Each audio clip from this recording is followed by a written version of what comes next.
yaitu bra, BH untuk celana dalam ditaruh di bawah saddle jok motor bebek.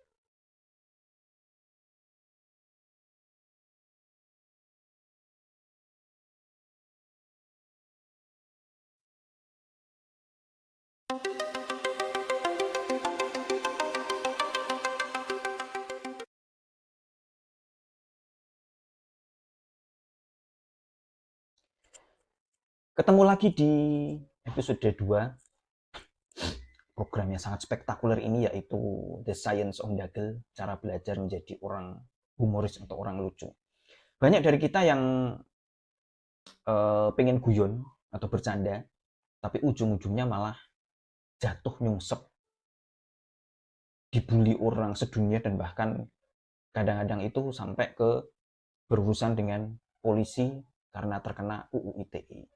Maksudnya hanya bercanda, guyon, tapi meleset bisa menjadi penghinaan, pencemaran nama baik, fitnah, dan bahkan penyebaran kabar bohong lalu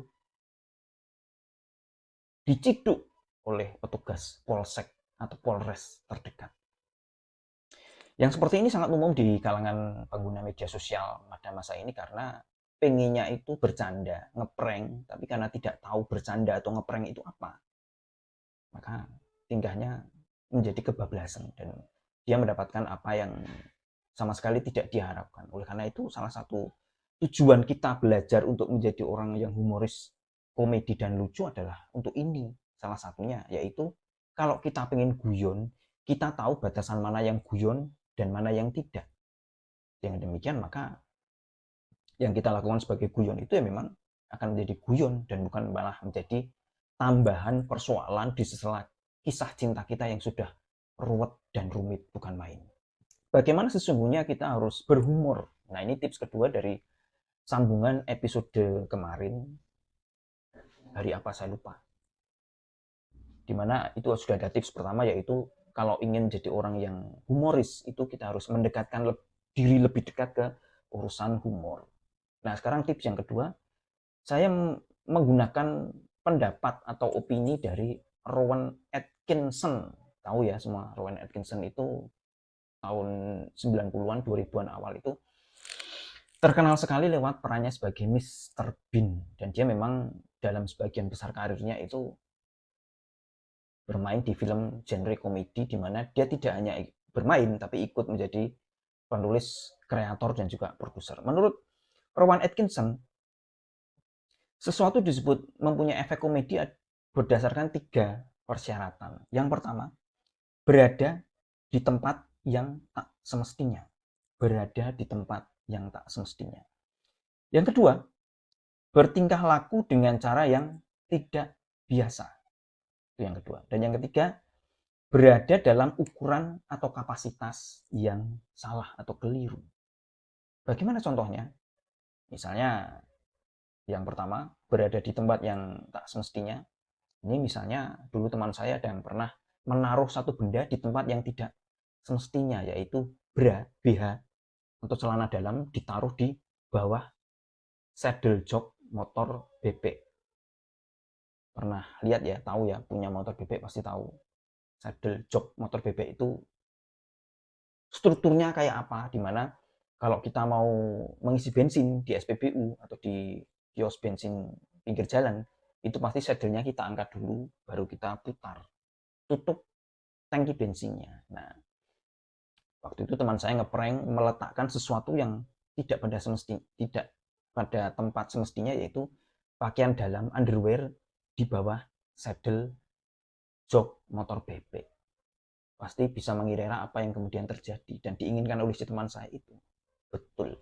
Ketika temannya itu ke pom bensin dan saddle-nya dibuka, tampaklah itu dalam warna yang mungkin pink, hitam, berenda, atau merah marun, dan membuat petugas SPBU serta semua yang ada di situ mengantri itu ketawa geli karena kok ada BH pakaian dalam nangkring di situ. Ini contoh prank ketika kita membuat unsur komedi berdasarkan faktor pertama yang dikatakan oleh Atkinson, yaitu berada di tempat yang tak semestinya. Yang kedua, Bertingkah laku dengan cara yang tidak biasa. Ini biasanya kita hadirkan ketika kita berada di suatu tempat atau suatu suasana, suatu event di mana kita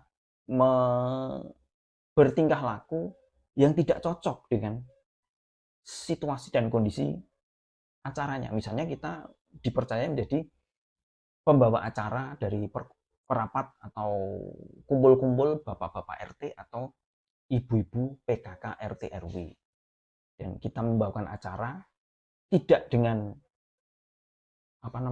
cara yang resmi dan formal, tapi kita menggunakan cara MC acara hiburan televisi atau konser musik atau kontes bakat siaran langsung di TV. Misalnya, apa kabar Semarang? Bertingkah laku dengan cara yang tidak biasa. Jadi kita menghadirkan gesture atau sikap, tapi yang tidak cocok dengan situasi atau kondisi di tempat tersebut. Misalnya memimpin rapat, tapi dengan gaya bicara seperti lagi memberikan pidato di acara seripah atau kematian. Jadi seperti itu pasti akan menimbulkan efek humor. Dan yang ketiga, yang terakhir, berada dalam ukuran atau kapasitas yang salah.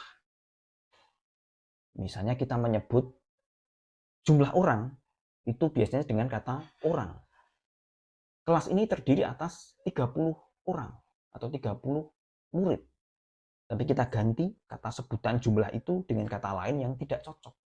Misalnya kita ganti dengan butir untuk menyebut misalnya kelereng atau mutiara atau perhiasan. Anggota kelas ini berjumlah 28 butir.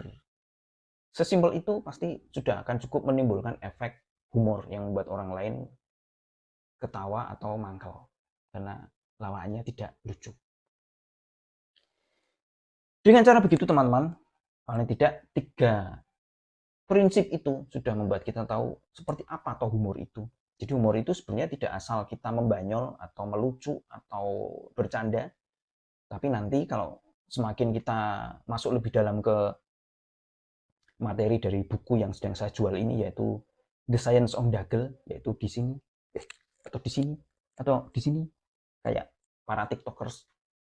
Ketika kita masuk makin dalam ke elemen buku ini, kita akan makin tahu bagaimana sebetulnya tips dan trik untuk berhumor secara tepat, tepat sasaran, tepat audiens, tepat situasi kondisi, dan bisa menghasilkan humor-humor yang cerdas. Episode kedua seperti itu intinya. Dan untuk tips berikutnya adalah